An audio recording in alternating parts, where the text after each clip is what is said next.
قال النبی صلی اللہ علیہ وسلم العلماء ورثۃ الانبیاء صدق اللہ و صدق رسولہ النبی الکریم۔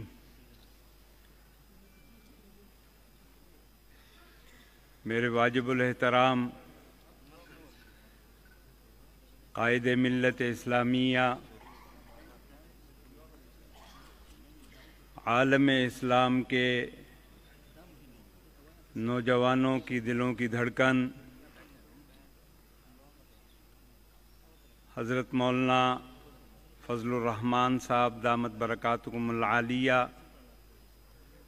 سٹیج پہ بیٹھے ہوئے میرے اکابر، میرے قائدین، فخر جمعیت حضرت مولانا عبدالغفور حیدری صاحب، اور خصوصاً آج کی اس محفل کے میزبان اور اس محفل کے دولے، جمعیت علماء اسلام کے مرکزی صدر جناب ہدایت اللہ پیرزادہ صاحب، مرکزی سیکرٹری جنرل اور دیگر تمام رفقائے کار، میں سب سے پہلے تو اپنی طرف سے، جمعیت علماء اسلام اسلام آباد کی طرف سے جناب ہدایت اللہ پیرزادہ صاحب اور ان کی پوری ٹیم کو دل کی اتھاہ گہرائیوں سے مبارکباد پیش کرتا ہوں کہ ان کی محنتوں، کوششوں سے آج الحمدللہ یہ خوبصورت محفل کہ جو ذکر مفتی محمود رحمہ اللہ کے عنوان سے معنون ہے، مفتی محمود کانفرنس کا یہ خوبصورت گلدستہ اس وقت کنونشن سینٹر میں سجا ہوا ہے۔ مفکر اسلام حضرت مولانا مفتی محمود صاحب ایک شخصیت کا نام نہیں ہے، مفتی محمود ایک نظریے کا نام ہے، مفتی محمود ایک جذبے کا نام ہے، مفتی محمود ایک جوش کا نام ہے، مفتی محمود ایک ولولے کا نام ہے، مفتی محمود کائنات میں، دنیا میں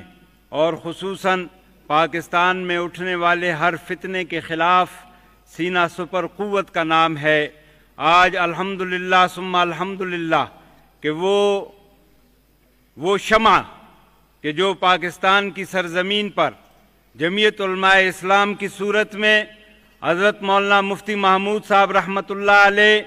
ان کے رفقا حضرت مولانا غلام غوث ہزاروی صاحب رحمۃ اللہ علیہ، حضرت مولانا عبدالحکیم صاحب رحمۃ اللہ علیہ، حضرت مولانا عبدالحق صاحب رحمۃ اللہ علیہ، کہ جس شمع کو ہمارے ان اکابر نے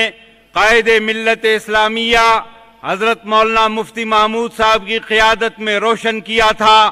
آج الحمدللہ ثم الحمدللہ کہ ہم دیکھ رہے ہیں کہ آج وہ شمع قائد ملت اسلامیہ حضرت مولانا فضل الرحمان صاحب کی قیادت میں اس وقت نہ صرف پاکستان بلکہ پوری دنیا کے اوپر دنیا کفر کو ناکوں چنے چبوانے کے لیے الحمدللہ میدان عمل میں موجود ہے۔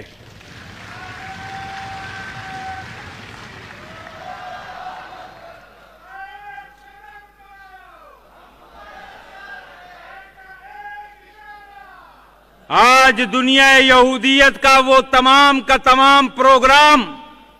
کہ جو پہلے نیو ورلڈ آرڈر کی صورت میں تھا یا آج ون ورلڈ آرڈر کی صورت میں ہے، آج الحمدللہ کہ قائد جمعیت اور جانشین مفتی محمود حضرت مولانا فضل الرحمان صاحب کی ولولہ انگیز قیادت کی وجہ سے ان کے